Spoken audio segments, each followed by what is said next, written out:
the Cleats First, Logic Second football podcast with your hosts Alexander Lauber and Phil Almodovar.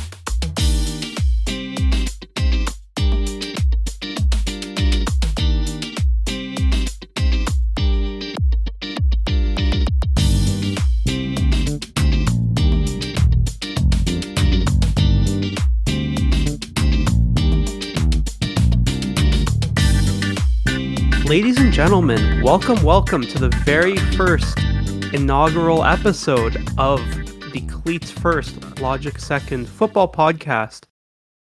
Phil, it's finally nice. We've had this idea rolling for a little while now. We've had the chance to record this a couple of times and have had technical difficulties thus far. So, hopefully this time we can get things squared away. Yes, hopefully, and I'm so excited to talk about the hottest topics in world football with you, Alex, and really dive in to what's going on around the football landscape as a whole. For sure. So why don't we start by introducing ourselves? Phil, you can go first. Yeah, so for those of you who do not know me, my name is Phil. I'm from New York in the United States, so you could probably infer two things about me from that. I am a diehard U.S. men's and women's national team supporter.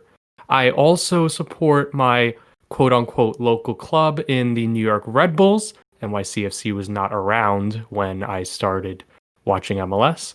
And to that point, I didn't really fall in love with the game of football until around high school. I was always a big sports fan, but I never really got into football until I was around the age of 14, really. And I began watching the New York Red Bulls, and I loved it. At one point, one of my friends said, you might want to watch a little bit more than just the MLS. You might want to broaden what you're watching, especially if you love the sport. And the Premier League is definitely the first place to do that. So just out of pure necessity, the first match of the Premier League that I watched was Arsenal defeating Crystal Palace by 2-1, and Arsenal then became my favorite club in the Premier League, and I've been a diehard fan ever since. I also support Sevilla, which is I'm from. I don't know, which is a team in La Liga that is my father's team, which is why I support them. So that's a little bit about me. Alex, how about you tell everyone a little bit about yourself? So yeah, my name is Alexander. I'm from Toronto, Canada. I've always had an appreciation for the sport of football, even though, if you asked a younger Alexander who in the third grade decided to retire from house league soccer, we know how high level that is. He probably had enough of the sport, but it's always been something through my Italian and German heritage I followed both on the international stage, but also having inherited Juve and Bayern Munich as two clubs. And yes, there is a bit of, contrast there, them both being two very, very big clubs, but at the same time, they both sit dear to my heart. At the same time, I really followed football, like I said, throughout, but didn't get really intense until university. I had always been drawn towards Arsenal with the big German players that played there, the Özils, Mustafi, Podolski, Mertesacker, just to name a few. But at the same time, that was one of my big gateways, and then you and I connected on that, clicked, and then, since I've been watching religiously, and it's a passion of both of ours, and, this is a big reason why we pursued this podcast. Yeah, for sure. We're the kind of people, we're those people who are up at 7:30 in the morning here on the East Coast of North America, watching the Premier League at the crack of dawn. Doesn't matter who's playing. And that's kind of what we want to present as well. We're not always just watching Arsenal or Bayern or New York Red Bulls or Toronto FC. We're watching all of these football matches that we, of course, find interesting, and we want to present that non-biased, holistic view to you with a little bit of a twist, with a little bit of an analytical twist, Alex, if you want to speak to that a little bit. Oh yeah, for sure. I think analytics has became a huge passion of mine, and I like to tie it into sports. And soccer is another one of those sports who are starting to tie it into the decision-making process now. Analytics as a whole has this taboo idea that people think that a bunch of number crunchers are going to come into clubs and make decisions purely based on that. But there is a great importance between tying together your analytics and your eye test. So, being able to watch a player and just see that it factor, or how he communicates with his teammates, or the type of things he can do. Well, surprisingly enough, numbers can quantify that. We'll dive a bit deeper into it, and if we do go down that route, we'll definitely make sure to give definitions and give a background for a lot of people who are unfamiliar. But at the same time, yeah, that's the main purpose of the podcast. Now, to the name, I figured we'd mention this. The Cleats First, Logic Second Football Podcast. Now, this name did have, an interesting origin story as we were brainstorming possible name ideas. Yeah, and this name came from what we really feel to be the best American soccer, I will say, because we're talking North America. American soccer film, Kicking and Screaming, starring Will Ferrell and the legendary Bears tight end and head coach Mike Ditka. And during the movie, Will Ferrell is coaching his son's soccer team, and at the time they weren't doing so good, so he decided to recruit a couple of Italian kids to the team. And at the time they worked for their uncle in a meat shop, and is their uncle's meat shop. And Alex, their uncle would always tell them a certain phrase. I think you describe that phrase best. Yeah, his big emphasis was in Italian, prima la carne, which means meat first. And, it's had this kind of a Mandela effect, even though we've watched this movie a countless number of times together. It's turned into meat first, soccer second. So, just having the play on words there, it was something that clicked. We liked the idea, and that's how the name derived. Now, now that we're starting this podcast in the middle of the season, why don't we quickly run through the leagues, look at the standings in the Big Five, and, let's break down a couple of stats, a couple of leaders, and see how things are shaping out, because it's definitely been a crazy season. A lot of unexpected results, a lot of unexpected leaders. And I thought that, a great way that we can look at this is looking at the tables from the most predictable to the most hectic, least predictable, and the closest. Ooh, that sounds like a fun idea. I like that. And I think something else that we should mention, one of the big approaches we want to take to this podcast is an unbiased look at the sport as a whole. Obviously, we have our biases and we have our affiliations, but we'll do our best to look critically and analytically at, these different teams. And even if they are rival clubs, credit will be given where credit is due. We'll get to that shortly. But yeah, so that's how we'll approach this podcast. So starting off, why don't we look at the most, I'd say, predictable table. Phil, I think you'd agree with me that the Bundesliga has rounded out, through its first 9 games as being fairly standard for the Bundesliga. Yeah, I'd say. Whenever you look at the Bundesliga for the past 8 seasons or so, you would expect Bayern Munich to be comfortably at the top of the table, and that, yet again, they are. Through 9 matches, 7 wins, 1 draw, 1 loss, for a total of 22 points. In second, third, and fourth, RB Leipzig. In second, Bayer Leverkusen in third, and Borussia Dortmund closing out the top 4 with 20 points, 19 points, and 18 points, respectively. Nothing too crazy there. Yeah, no, exactly. Like you said. And, again, a 4-point difference between Dortmund in 4th and Bayern first. It's going to, come down to a race like anything. And even deeper than that, Wolfsburg in 5th with 17 points. Union Berlin being the biggest surprise in the top 6 there with 16 points. and then Mönchengladbach just outside of that with 15. The big dogs are performing as they usually do. I mean, the biggest surprise of all has to be Schalke sitting dead last at 3 points. But yeah, for sure. we're early enough into the season that things can turn around. Obviously, losing their starting goalie and Alex Nubel and just other departures, personnel changes, things haven't been the easiest for them. We'll see if they can shake it and they can get out of the slump. But aside from that, yeah, the Bundesliga is looking fairly standard at the moment.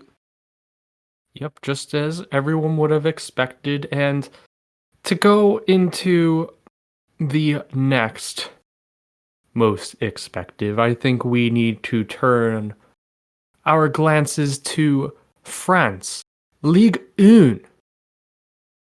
Alex, pretty standard table there as well. Yeah, I mean, nothing too unexpected. There's a couple of teams with games in hand, with coronavirus delays and whatnot. But PSG atop the table, 25 points, 8 wins, 1 draw, 3 losses. Nothing too unexpected there. The one big point to be taken, though, is, and we'll get to this point soon after, PSG, another big team who have looked pretty human this season. Yeah, for sure. And PSG have looked human, and the one unexpected part of this table is just how close it is. Like, going to your point, PSG only have a 2-point advantage over Lille, Monaco, Lyon, and Montpellier in Ligue 1 right now, which, as is expected of Bayern, you feel is the same expected of PSG to have a comfortable lead even this early on in the season, I feel, and it just isn't there, which can lead up to and set up a dogfight towards the end of the season for that top spot. Yeah, it'll definitely be interesting. I mean, Marseille are sitting pretty in 6th with 10 games played and 21 points total. So, nothing too... I mean, they're not out of the race right now. And then, again, Rennes right behind them. So it'll be a dogfight. It'll definitely be close. I mean, again, expected table as it will be so far. So then when we start to get more to the unpredictable side, I think the first one that we do have to look at is Serie A, and not unpredictable in the sense of all the big teams aren't performing, because as we know, there's several big teams. But the biggest of all is now currently sitting in 4th place. Juventus having, again, another personnel change last year. The Sarri experiment, for lack of a better word, not working out, bringing in Pirlo, and what will really be another experiment to see how he can adjust to life as a head coach. 4 wins, 5 draws, 0 losses for 17 points. But again, this is another close table. Big performers this season. AC Milan sitting atop the table, 7 wins, 2 draws, 0 losses for 23 points. Phil, AC Milan's been going off. And just the fact that Zlatan Ibrahimovic has shown that he could, at his current age, produce at a top level for a top club is just absolutely spectacular, Alex. Yeah, I mean, ever since coming to the MLS and having that revitalization, it's carried over to Italy surprisingly well. And, with other big name players like Hakan Çalhanoğlu, there's a lot of big pieces in that team, and everything's clicking for them right now. So again, credit where credit's due. They're playing great.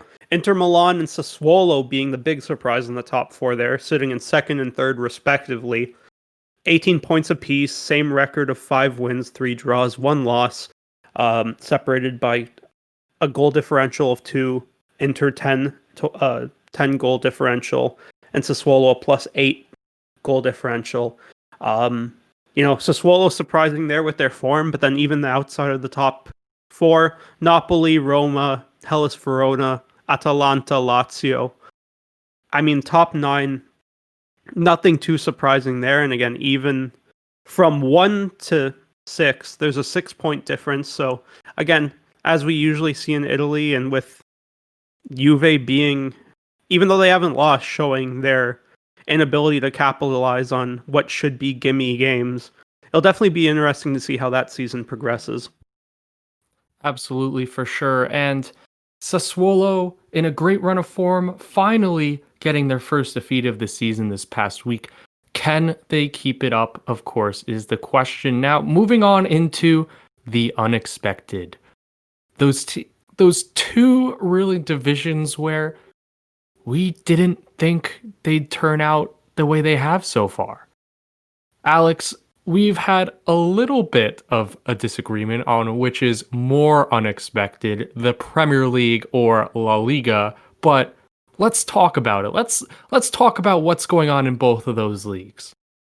Yeah, I think there's fair arguments that we've both made for both. I would argue the Premier League is more unpredictable because of, one, how close everything is, and we'll dive into that shortly. But at the same time, you've had these traditionally mid-table clubs all having strong goings so far. And, every team has looked mortal here too. You've had big performances and you've had big busts of performances. So, it's been a mixed bag. Why don't we dive into Premier League first, and then we'll give your reason as to why you think La Liga is unpredictable.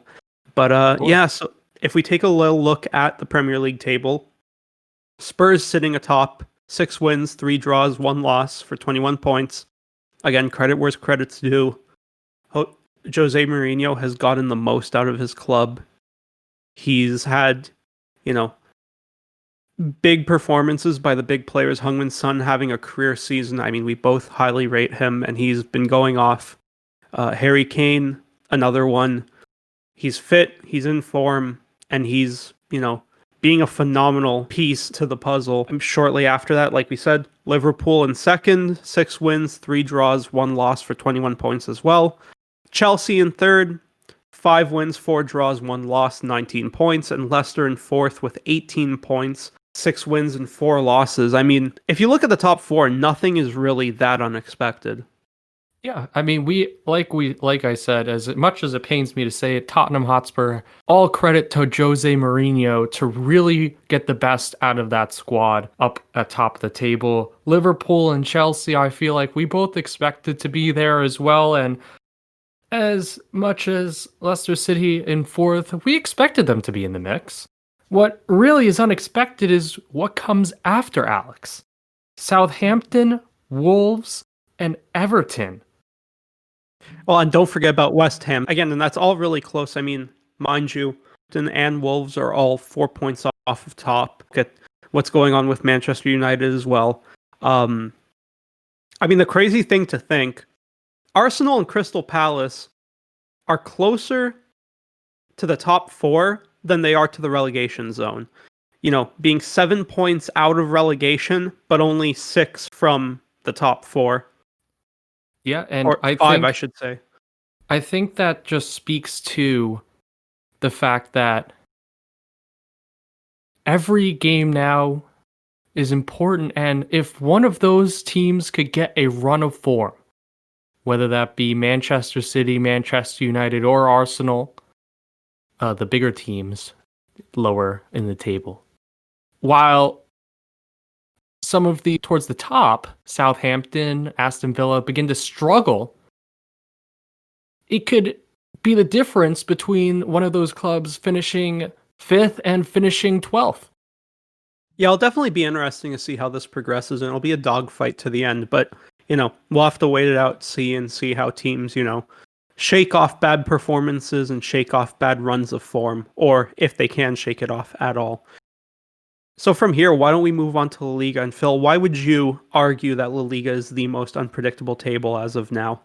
Well, before we even get into the La Liga standings, which I feel are crazy as they are, the thing about La Liga to me is, at the moment, any team could beat any other club in La Liga. Any club could beat any club right now. Just look at the amount of points the bottom half of the table have taken off of the top half, it's been unreal.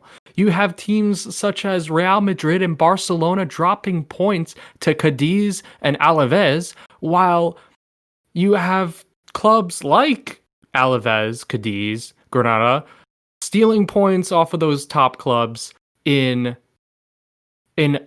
almost erratic amount that we would not have expected towards the beginning of the season.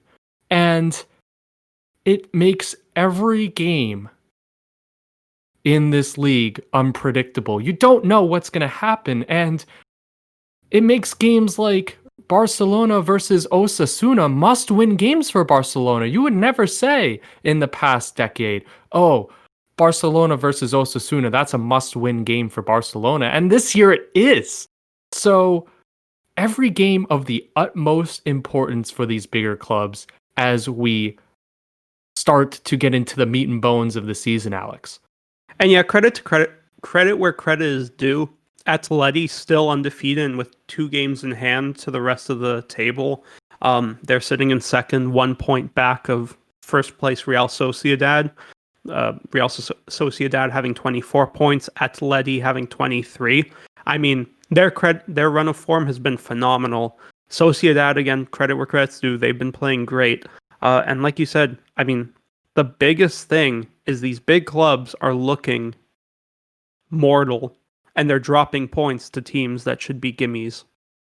Absolutely. Real Madrid sitting in 4th right now through 10 matches, 5 wins, 2 draws, 3 defeats so far. Sevilla in 5th, coming off of a bad run to start the season. They're starting to pick things up, get things together. And then, of course, after newly promoted Cadiz in 6th, then we finally have Barcelona currently sitting in 7th. That is with a couple of games in hand. But albeit, you don't really expect them to be there to begin with. No, again, it's been a rough start, and with an unhappy Messi and, that kind of a situation, a personnel change, some of the old guard playing and some of the new guard playing, and, in some cases, them not playing together that well.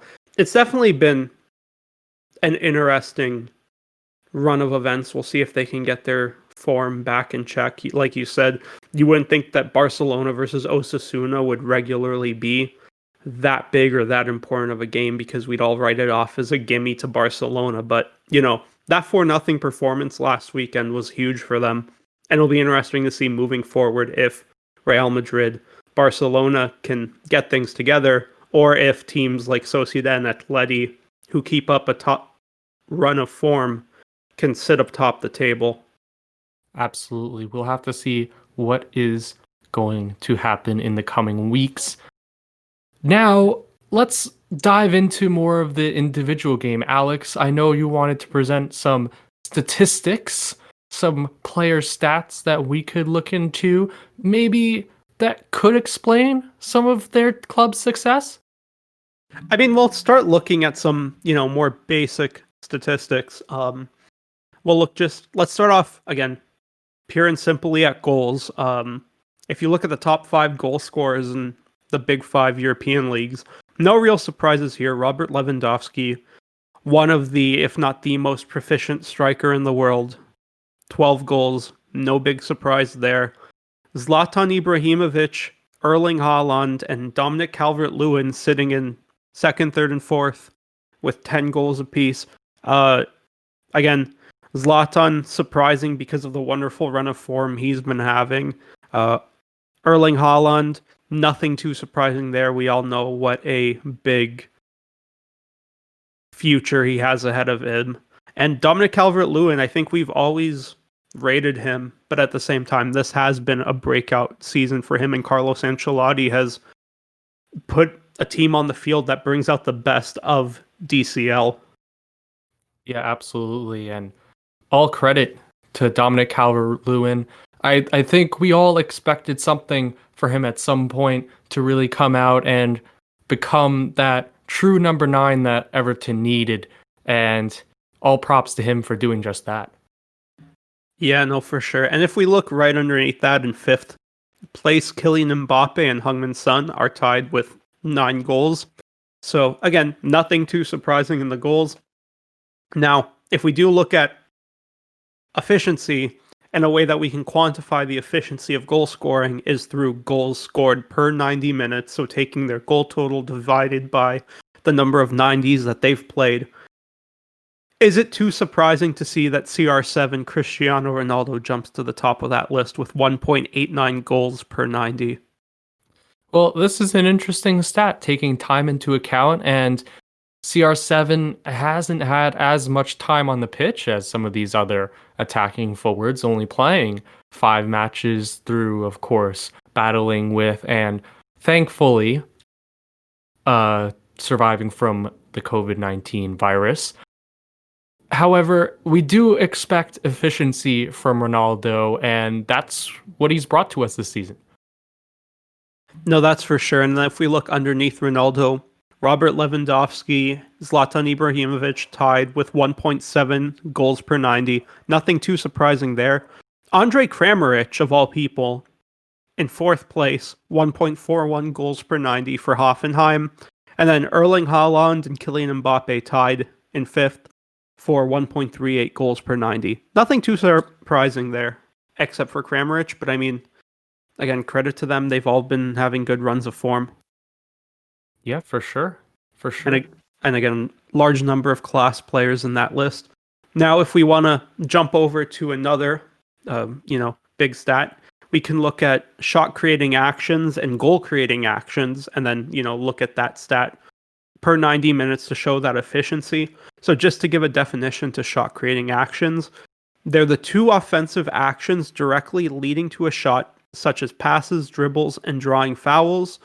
And I mean, if you look at through the first however many games they've played, some leagues playing as many as 11, and knowing that these players play a different amount of minutes, if you look top of that list, he's missed some time due to suspension, but Neymar sits above at the top of the scoring actions per 90 list with 9.19 scoring actions per 90 minutes. Nothing too surprising. Hakan Çalhanoğlu in 2nd with 7.43 scoring actions per 90. Matteo Politano, a surprising name from Napoli, 7.28 scoring actions per 90. Kevin De Bruyne in 4th, 7.03. And tied for 5th, even though he's been having a lackluster season, Leo Messi with 6.94. And Christopher Nkunku from RB Leipzig at 6.94 as well. Again, a number of class players, and then you have a couple of, surprise names sneaking up into that list too. Absolutely. And it's interesting to see how relevant Neymar continues to be playing for PSG, and interesting to see Matteo Politano in that list for Napoli. Napoli haven't had their best season this year. They're still in the top 7 in Serie A, but they have had players that are offensively trying to push them back into that top 4 for sure. Yeah, and it should be said, I mean, that number should be taken with a grain of salt. We'll see as he gets more playing time if Politano will drop down that list. But if we look at goal scoring actions per 90 minutes, he leads the list with 2.04 goal scoring actions per 90 minutes. A goal scoring action as opposed to a shot creating action is the same thing, however, it leads to a goal. So 2 offensive actions directly leading to a goal, such as passes, dribbles, and drawing fouls. Interesting to see him there, but I mean, it should be taken into account. He's only played 3.490, so between being subbed off or coming on to the field, he hasn't played as much as some of these other players. Neymar on that in 2nd with 1.87 goal scoring actions per 90. Kylian Mbappe sitting in 3rd, 1.68. Right behind him is Dani Olmo from RB Leipzig, 1.67. Another young wonder kid who's been setting the world on fire. We saw that big transfer last season. And then right under him, Leroy Sané from Bayern. Nothing too surprising there again, minus the Politano name. Yeah, absolutely. And credit where credit is due for Dani Olmo continuing to keep up his successes. For sure. So that's we'll leave it there for stats for this week. When we go into our, topic-based approach, moving forward these weeks, we'll always cover, big fixtures coming up, big fixtures from the weeks past, and we'll take a look at some news. And on that note, I think it'd be hard-pressed to do our first episode on the world of football without talking about one of the biggest losses that we've experienced this past week in the passing of Diego Maradona. Absolutely. Diego Maradona, a football legend playing for Barcelona, Napoli. Obviously the most important clubs that he played with, debatably. Also Boca Juniors in Argentina, and also for the Argentinian national team. 2-time Serie A champion as a player. Over 80 goals for Napoli in a Napoli shirt. Just so impressive. He was most renowned, of course, for that 1986 World Cup victory with Argentina over Mexico.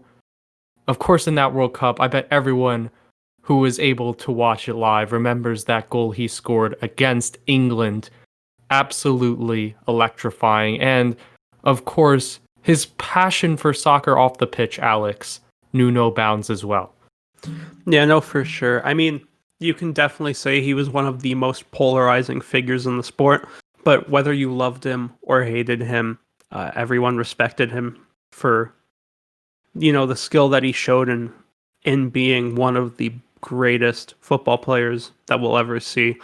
I was watching one of the Canadian sport channels, and they made this really good point that he was relatable to players because he wasn't perfect and a god like, the Cristiano Ronaldos and the Leo Messis. He was a man, and he showed it through his personal struggles and, the things that he faced in his, the decisions that he struggled with. But, all in all, we can take this time to look back at the great things he accomplished in the sport, and, he'll definitely be missed as one of the greats. Absolutely. A great way of putting that, Alex, for sure. And from that point, let's go into our next segment, a segment that we will be going through every week here on the podcast. Our key matches of the week. We will give you our key matches, must-watch matches from all of the top 5 divisions in Europe, and also give you our predictions. So let's start off with the Premier League, the North London Derby. Finally back this season, Tottenham Hotspur taking on Arsenal. Alex, what do you think there? I think, it's not ideal, the run of form that Arsenal's been in. And even we saw last game, Jose Mourinho tends to hold even though Arsenal have been credited the whole season with holding their teams back and not playing that much offensive football. We usually see Jose Mourinho tend to sit back when he plays bigger teams and doesn't have his teams pushing as much. That being said, I can see this go one of two ways. I can see the pessimistic side of me says that Tottenham will come, things will click for them, and they'll blow us out. But at the same time, the North London Derby throws form out of the window. I mean, if we go back to last season's, we were on a run of hot form at the time that we went to Tottenham.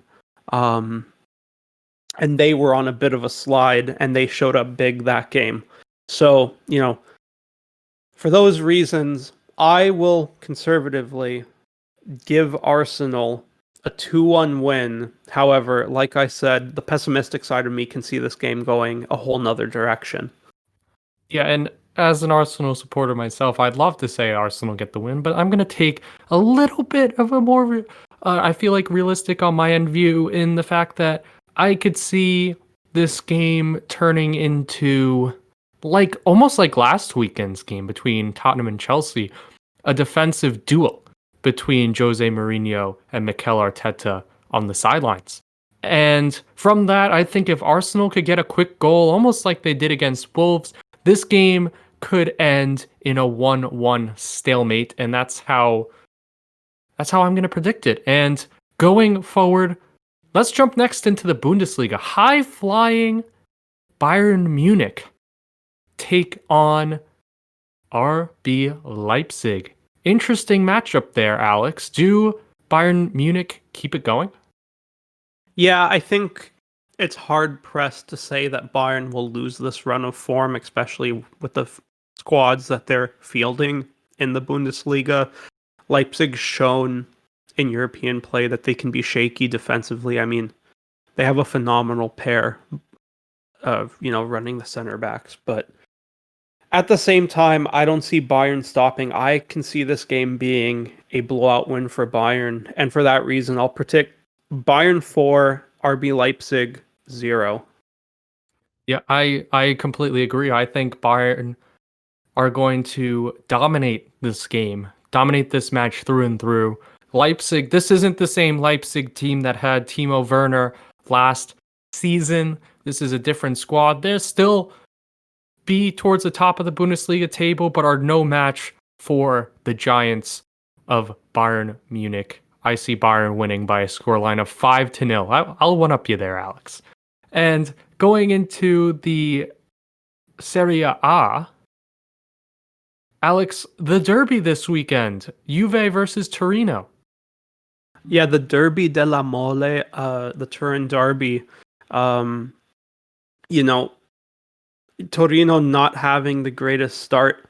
I think, where are they sitting now? They're sitting in 18th place, 1 win, 3 draws, 5 losses, 6 points.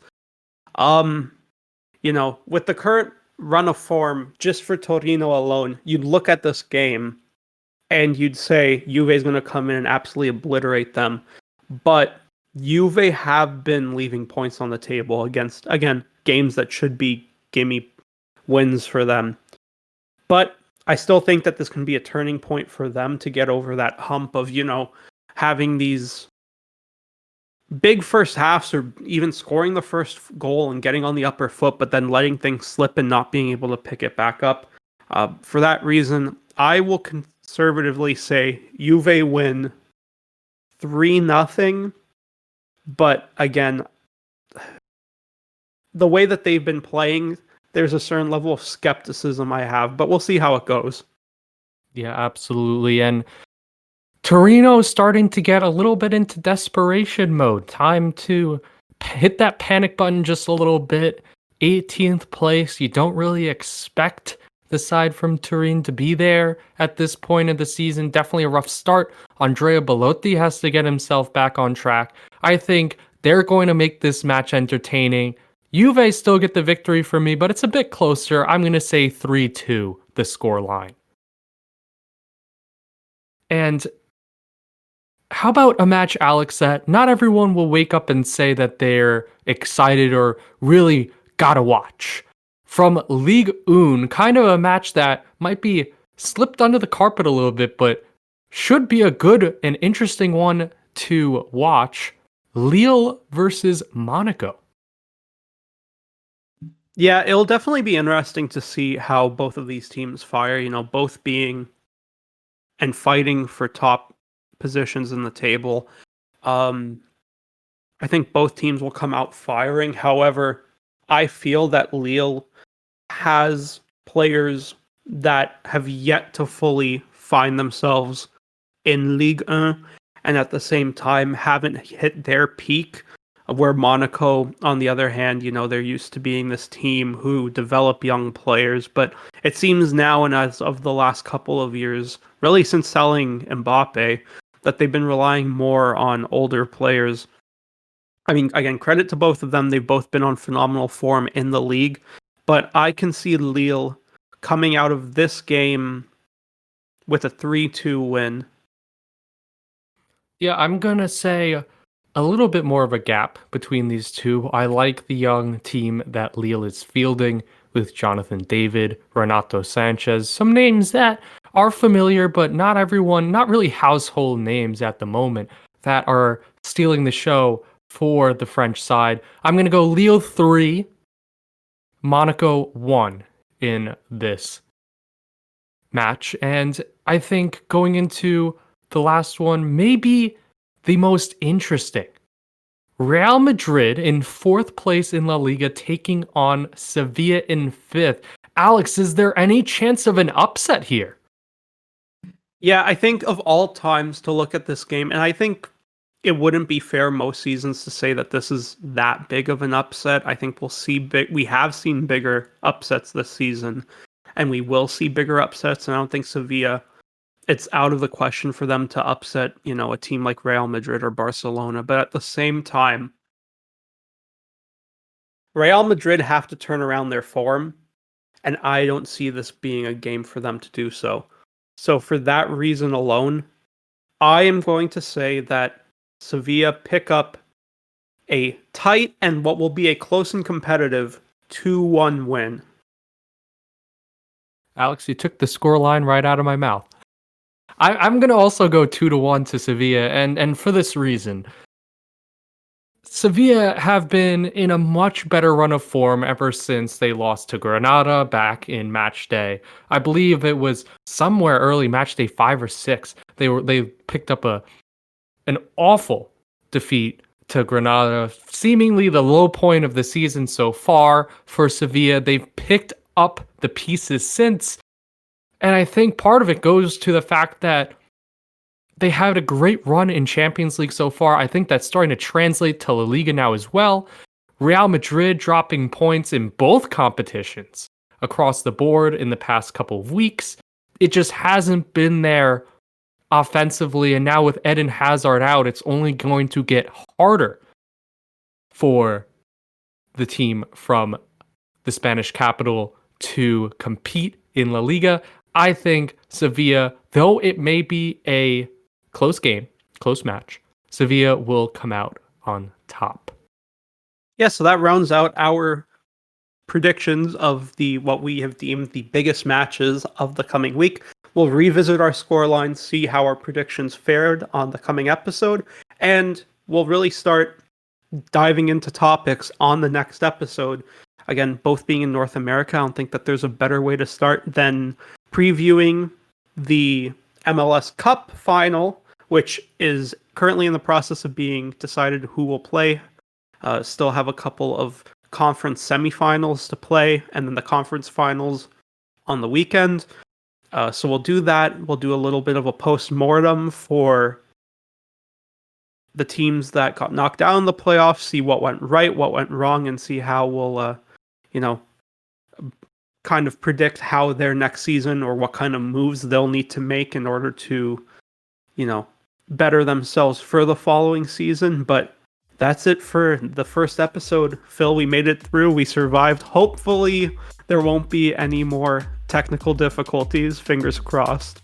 Fingers crossed, absolutely. And I think I speak for us both when I say thank you guys so much for listening. We have tons in store. I'm excited. I hope you guys are too. And for myself and for Alexander Lauber, remember, meat first, soccer second. Have a great week.